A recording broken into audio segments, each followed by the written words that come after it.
این شعر الان کدوم اسمه؟ فصل دلتنگی. آن همه عشق که در سینه نهان بود کجاست؟ شور و حالی که در این بود و در آن بود کجاست؟ نشأه می ز سر میزدگان زود پرید، آن که از عربده جویی نگران بود کجاست؟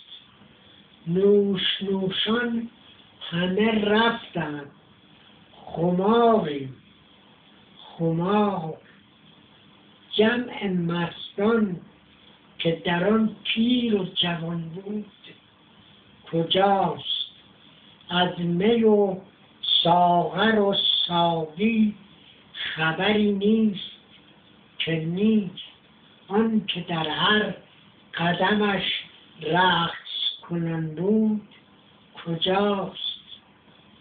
دور عاشق به سر آمد، شب دیدار گذشت، آن که هم صحبتیش راحت جان بود کجاست؟ دیرگاهی که حرفی نشنیدیم ز مهر، آن که در وی همه از مهر نشان بود کجاست؟ شادکامان همه مردند ز بیبرگی باغ، جویباری که به هر گوشه روان بود کجاست؟ دلم از این همه خاموشی و پرهیز گرفت، آن مثلها که در آن فهم جهان بود کجاست؟ متشکرم دارم. دیگه حرف نمی کنم. الان حماسه تفسیر رو هم بخونید. خوندم حماسه تفسیر. نه حماسه. چرا خوندم؟ خب پس الان چی بخونید؟ تموم شده؟ نه الان از یکی دیگه بخونید بعد. حماسه تفسیر رو خوندم. خب خدا حافظ نفسه. خدا. میخونم عشقم.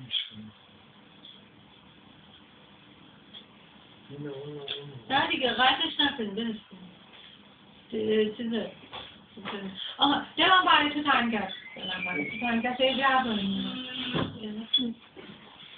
یه تیکه تیکه ویدیوهای مختلف ندارم. یه چیزی دارم. ای جوان. ببخشید. اول بگید که این شعر مال چه سالیه؟ شعر مربوط به سال 65 و دقیقاً ما با تفاوت رو با این به دلیل هم سن من در